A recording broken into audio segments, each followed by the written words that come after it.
नमस्ते। आज का हमारा विषय है पृथ्वी पर 6 महीने के दिन और 6 महीने की रातें। क्या वाकई में ऐसा होता है? क्योंकि हमारे यहाँ तो औसतन 12-12 घंटे के दिन व रातें होती हैं।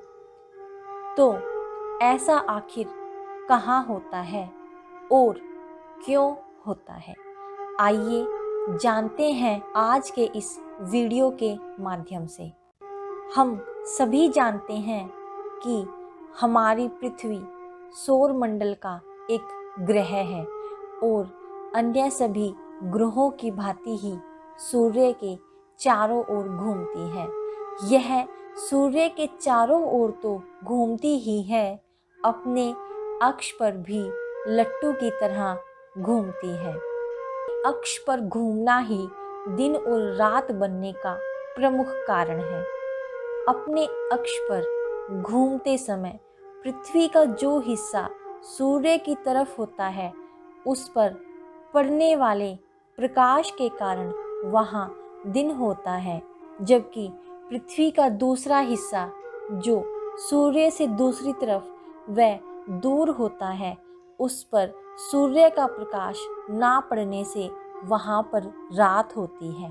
पृथ्वी अपने अक्ष पर एक बार घूमने में 23 घंटे 56 मिनट और 4.09 सेकंड का समय लेती है, जो कि औसतन 24 घंटे के लगभग होता है।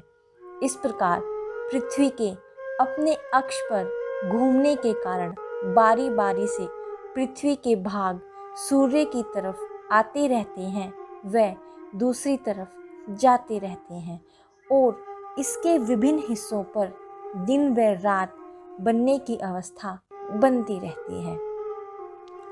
अब दूसरा प्रश्न यह है कि फिर दिन और रातों की अवधि छोटी बड़ी किस प्रकार होती है?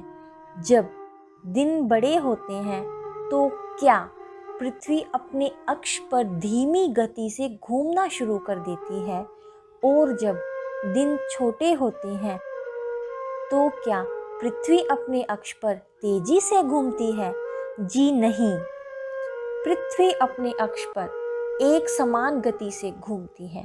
दिन और रातों की अवधि का लंबा व छोटा होना संभव हो पाता है पृथ्वी के अपने अक्ष पर एक और झुके होने के कारण। हमारी पृथ्वी अपने अक्ष पर 23.5 डिग्री कोण से एक ओर झुकी हुई है। सूर्य के चारों ओर घूमने के रास्ते पर यह समकोण स्थिति की घूर्णन गति से चक्कर नहीं लगाती है, अपितु इसकी घूर्णन गति का अक्ष समकोण से 23.5 डिग्री के कोण पर झुका रहता है। पृथ्वी के अपने अक्ष पर एक ओर झुके होने के कारण ही पृथ्वी के हिस्सों पर पड़ने वाले प्रकाश के समय में बदलाव आता रहता है, जिससे दिन व रात वर्ष के विशेष हिस्सों में समान अनुपात में छोटे व बड़े होते रहते हैं। इसे समझने के लिए आइए हम पृथ्वी की एक विशेष स्थिति से शुरू करते हैं। 21 जून को पृथ्वी की स्थिति ऐसी होती है कि उत्तरी ध्रुव सूर्य की ओर झुका रहने के कारण वहाँ पर पूरी तरह से सूर्य का प्रकाश पड़ता रहता है और पृथ्वी के अपने अक्ष पर घूमने के बावजूद भी यह इस स्थिति में प्रकाश में ही बना रहता है, जबकि नीचे का ध्रुव सूर्य से दूर दूसरी ओर झुका रहता है, वह अंधेरे में बना रहता है। इस तरह हम देखते हैं कि इस स्थिति में उत्तरी ध्रुव पर रात नहीं हो पाती है और दक्षिणी ध्रुव पर दिन नहीं हो पाता है। उत्तरी ध्रुव के समीप होने के कारण हमारे उत्तर भारत में भी इस समय दिन बड़े व रातें छोटी होती हैं। जैसे जैसे हम उत्तरी ध्रुव की ओर जाते हैं, दिन अधिक बड़े और रातें अधिक छोटी होती चली जाती हैं। इन दोनों ध्रुवों पर यह स्थिति लगभग 6 महीने तक बनी रहती है।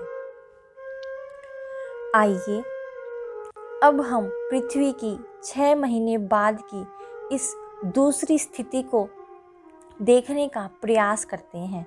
6 महीने के बाद 22 दिसंबर तक पृथ्वी सूर्य के चारों ओर घूमते हुए इस स्थिति में आ जाती है कि उसका उत्तरी ध्रुव सूर्य से दूसरी ओर झुका हुआ होता है, वह दक्षिणी ध्रुव सूर्य की ओर झुका होता है।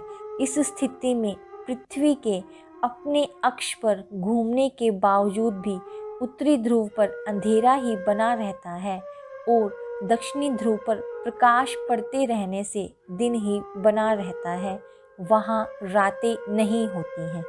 दक्षिणी ध्रुव से दूर होने के कारण हमारे उत्तरी भारत में रातें बड़ी और दिन छोटे होते हैं, लेकिन जैसे जैसे हम नीचे की ओर दक्षिणी ध्रुव की ओर जाते हैं, दिन की अवधि लंबी हो जाती है, वह रातें छोटी होती चली जाती हैं। इन दोनों ध्रुवों पर यह स्थिति लगभग 6 महीने तक बनी रहती है। आइए अब पृथ्वी की अन्य 2 और स्थितियों के बारे में जानने का प्रयास करते हैं, जो कि 21 मार्च व 23 सितंबर को प्रकट होती हैं। इन स्थितियों में पृथ्वी के उत्तरी व दक्षिणी ध्रुव पर एक समान प्रकाश पड़ता है। इस समय पूरी पृथ्वी पर दिन व रात की अवधि लगभग एक समान ही होती है। 23 सितंबर के बाद से ही उत्तरी ध्रुव पर रात्रि होने का व दक्षिणी ध्रुव पर दिन होने का प्रारंभ होता है। उसी प्रकार 21 मार्च के बाद से ही उत्तरी ध्रुव पर दिन होने व दक्षिणी ध्रुव पर रात होने का प्रारंभ होता है।